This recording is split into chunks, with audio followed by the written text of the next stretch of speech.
ইরানের প্রধান ৩ পারমাণবিক স্থাপনায় হামলা চালিয়ে ইরান ইসরায়েল যুদ্ধের গতিপথ বদলে দেওয়ার পাশাপাশি মধ্যপ্রাচ্যের সংকটকে আরও ঘনীভূত করে তুলেছে যুক্তরাষ্ট্র।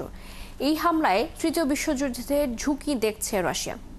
এরই মধ্যে পুতিনের সাথে সোমবার বৈঠকে বসছেন ইরানের পররাষ্ট্রমন্ত্রী।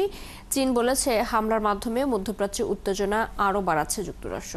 পরিস্থিতি বিবেচনায় জরুরি বৈঠকে বসছে আন্তর্জাতিক পরমাণু সংস্থা। আরও জানাচ্ছেন মনিরুজ্জামান বাবু। শক্তিশালী মার্কিন B-2 বোমারু বিমান নিশ্চিতভাবেই বদলে দিয়েছে চলমান ইরান ইসরায়েল যুদ্ধের গতিপথ। এখন যুদ্ধ আরও তীব্র হবে কিনা তা নির্ভর করছে ইরান ও তার মিত্রদের প্রতিক্রিয়ার ওপর। মার্কিন হামলার পরপরই ইরানি রাষ্ট্রীয় টেলিভিশন রোববার এক ঘোষণায় বলেছে, এখন থেকে এই অঞ্চলে অবস্থানরত প্রতিটি মার্কিন নাগরিক এবং সেনা সদস্য তাদের বৈধ লক্ষ্যবস্তুতে পরিণত হবে। গেল সপ্তাহে ইরানের সর্বোচ্চ ধর্মীয় নেতা আয়াতুল্লাহ আলী খামেনি হুঁশিয়ারি দিয়ে বলেছেন, যুক্তরাষ্ট্র যুদ্ধে অংশ নিলে তাদের পাল্টা আঘাত করা হবে।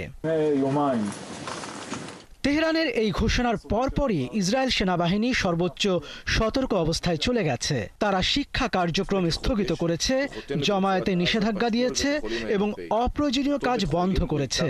একই সাথে আকাশসীমাও বন্ধ করে দিয়েছে। ইতিমধ্যে ইরানের ঘনিষ্ঠ মিত্র ইয়েমেনের সশস্ত্র গোষ্ঠী হুতি হুমকি দিয়েছে যে যুদ্ধ শুরু হলে তারা লোহিত সাগর দিয়ে যাতায়াত করা মার্কিন জাহাজে হামলা চালাবে। ইরান অনেক উপায়ে মার্কিন হামলার জবাব দিতে পারে, যেমন যুক্তরাষ্ট্রের যুদ্ধজাহাজ বা তার উপসাগরীয় ঘাঁটিগুলোয় হামলা চালানো ও উপসাগর থেকে তেল সরবরাহ বিঘ্ন ঘটিয়ে বিশ্বজুড়ে জ্বালানির দাম বাড়ানো। যুক্তরাষ্ট্র ইতিমধ্যে ইঙ্গিত দিয়েছে আপাতত তাদের সামরিক অভিযান শেষ এবং তারা তেহরানে সরকার পতনের চেষ্টা করছে না। এতে প্রতিশোধের মাত্রা সীমিত রাখতে উৎসাহিত হতে পারে ইরান। হয়তো যুক্তরাষ্ট্রের লক্ষ্যবস্তুতে এমনভাবে হামলা চালাতে পারে যাতে প্রাণহানি কম হয়। নিজেরা হামলা না করে মধ্যপ্রাচ্যে নিজেদের মিত্রদের মাধ্যমে এ ধরনের হামলা করতে পারে তেহরান। ইরানে মার্কিন হামলার তীব্র নিন্দা জানিয়েছে রাশিয়া। এই হামলাকে দায়িত্বজ্ঞানহীন ও আন্তর্জাতিক আইনের চরম লঙ্ঘন বলে অভিহিত করেছে দেশটি।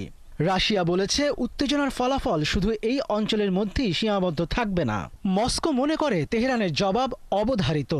এসব কিছু সংঘাতের চক্রকে আরও এক ধাপ এগিয়ে নিয়ে যাচ্ছে এবং তৃতীয় বিশ্বযুদ্ধের ঝুঁকি বাড়িয়ে দিচ্ছে। আর যুক্তরাষ্ট্রের হামলার তীব্র নিন্দা জানিয়ে সংঘাতের সব পক্ষকে, বিশেষ করে ইসরায়েলকে দ্রুত যুদ্ধবিরতিতে যাওয়ার আহ্বান জানিয়েছে চীন। বলেছে, যুক্তরাষ্ট্রের পদক্ষেপ মধ্যপ্রাচ্যে উত্তেজনা আরও বাড়াচ্ছে। অন্যদিকে আন্তর্জাতিক পারমাণবিক শক্তি সংস্থার মহাপরিচালক রাফায়েল গ্রোসি জানিয়েছেন, ইরানের জরুরি পরিস্থিতি বিবেচনায় সোমবার সংস্থার বোর্ড অফ গভর্নররা জরুরি বৈঠকে বসবেন। ইরানে যুক্তরাষ্ট্রের হামলার মধ্য দিয়ে এই যুদ্ধের সমাপ্তি শুরু হলো নাকি আরও ভয়ঙ্কর অধ্যায় শুরু হলো তা দেখার জন্য পুরো মধ্যপ্রাচ্য এক শ্বাসরুদ্ধকর অপেক্ষার প্রহর গুনছে।